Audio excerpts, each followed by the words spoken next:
नमस्कार, ये आकाशवाणी शिमला है। अब आप पूनम शर्मा से प्रादेशिक समाचार सुनिए। प्रधानमंत्री नरेंद्र मोदी ने कहा है कि इस वर्ष स्वतंत्रता दिवस से पहले ही शहीदों के सम्मान में मेरी माटी मेरा देश अभियान शुरू किया जाएगा। आज आकाशवाणी से मन की बात कार्यक्रम में उन्होंने कहा कि अमृत महोत्सव के दौरान कई कार्यक्रम शहीदों की स्मृति में किए जाएंगे और लाखों ग्राम पंचायतों में विशेष शिलालेख भी स्थापित किए जाएंगे। प्रधानमंत्री ने कहा कि मेरी माटी मेरा देश अभियान के अंतर्गत देश भर में अमृत कलश यात्रा आयोजित की जाएगी। ये यात्रा देश के कोने कोने से 7,500 कलशों में मिट्टी लेकर दिल्ली पहुंचेगी। यात्रा के दौरान देश के अलग अलग हिस्सों से पौधे भी लाए जाएंगे। प्रधानमंत्री ने मॉनसून के दौरान पिछले कुछ दिनों में प्राकृतिक आपदाओं से हुए नुकसान पर भी चिंता जताई। उन्होंने इस बात पर जोर दिया कि बारिश का ये समय वृक्षारोपण और जल संरक्षण के लिए बेहद जरूरी होता है। चंबा का अंतर्राष्ट्रीय मिंजर मेला आज संपन्न हो रहा है। मुख्यमंत्री सुखविंदर सिंह सुक्खू अब से कुछ देर बाद रावी नदी में मिंजर विसर्जन की परंपरा का निर्वहन कर मेले का विधिवत समापन करेंगे। इससे पहले चंबा पहुंचने पर मुख्यमंत्री का जोरदार स्वागत किया गया। उन्होंने लोगों को मिंजर मेले की शुभकामनाएं दी और प्राचीन संस्कृति व रीति रिवाजों को जीवित रखने के लिए ऐसे उत्सवों के आयोजन पर बल दिया। विधानसभा अध्यक्ष कुलदीप सिंह पठानिया सहित कांग्रेस के अन्य वरिष्ठ नेता इस दौरान मौजूद रहे। इस बीच मुख्यमंत्री सुखविंदर सिंह सुक्खू ने कहा है कि प्रदेश में प्राकृतिक आपदा के कारण करीब 8,000 करोड़ रुपए का नुकसान हुआ है।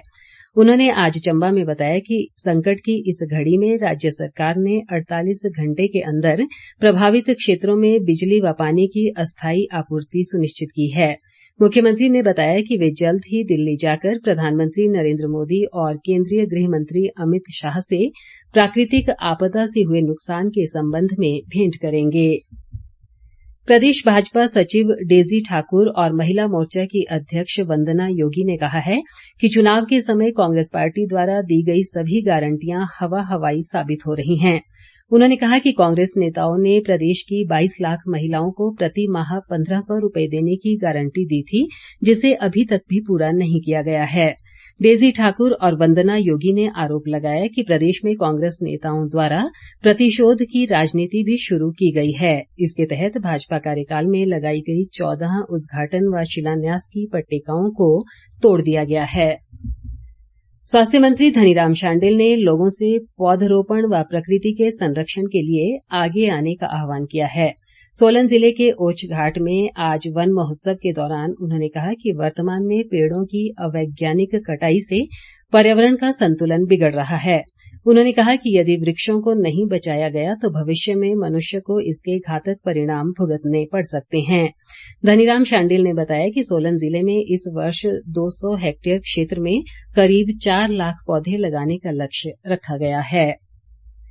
हिमाचल प्रदेश विद्यालय नेतृत्व अकादमी को विद्यालय नेतृत्व के क्षेत्र में बेहतरीन कार्यों के लिए राष्ट्रीय पुरस्कार से सम्मानित किया गया है। राज्य को नई दिल्ली में हुए एक समारोह में ये पुरस्कार प्रदान किया गया। शिक्षा मंत्री रोहित ठाकुर ने इस उपलब्धि के लिए राज्य परियोजना निदेशालय को बधाई दी है। उन्होंने कहा कि प्रदेश सरकार शिक्षा के क्षेत्र में गुणात्मक बदलाव के लिए दृढ़ता से कार्य कर रही है। कुल्लू जिला प्रशासन ने 5 अगस्त तक जिले के सभी सरकारी व निजी स्कूल और आंगनबाड़ी केंद्र बंद रखने का निर्णय लिया है। उपायुक्त आशुतोष गर्ग ने बताया कि लगातार खराब मौसम और वर्षा से हो रहे नुकसान के चलते ये फैसला लिया गया है। उन्होंने कहा कि अभी भी जिले में कई ग्रामीण सड़कें अवरुद्ध हैं और विभिन्न स्थानों पर पुल क्षतिग्रस्त हुए हैं। विभाग द्वारा इनकी मरम्मत का कार्य युद्ध स्तर पर किया जा रहा है। पर्यटन निगम के अध्यक्ष आरएस बाली ने कहा है कि प्रदेश सरकार मानवीय संवेदनाओं को ध्यान में रखकर काम कर रही है। उन्होंने कहा कि सरकार आपदा प्रभावितों की पीड़ा से भली भांति परिचित है और प्रदेश के इतिहास में मुआवजा राशि में पहली बार 5 से 10 गुना तक की वृद्धि की गई है। उन्होंने बताया कि बीते 7 से 15 जुलाई के दौरान प्राकृतिक आपदा से प्रभावित हुए परिवारों को विशेष राहत पैकेज के तहत आर्थिक सहायता दी जाएगी। राज्य सरकार प्रदेश में ड्रोन संचालित तकनीक को अपनाने के लिए तेजी से अग्रसर है। एक सरकारी प्रवक्ता के अनुसार भविष्य की ये तकनीक निश्चित रूप से राज्य में प्रगति का मार्ग प्रशस्त करने में अहम भूमिका निभाएगी। उन्होंने बताया कि बीते 4 व 5 जुलाई को पालमपुर में आयोजित राष्ट्र स्तरीय ड्रोन कॉन्क्लेव में 200 करोड़ रुपए के समझौता ज्ञापन हस्ताक्षरित किए गए हैं। प्रवक्ता ने कहा कि कृषि क्षेत्र में ड्रोन का उपयोग दक्षता बढ़ाने, कीटनाशकों और उर्वरकों की बर्बादी में कमी लाने सहित पानी की बचत जैसी विशिष्टताओं के साथ ही किसानों के लिए भी वरदान साबित होगा। इसी के साथ ये समाचार बुलेटिन समाप्त हुआ। नमस्कार।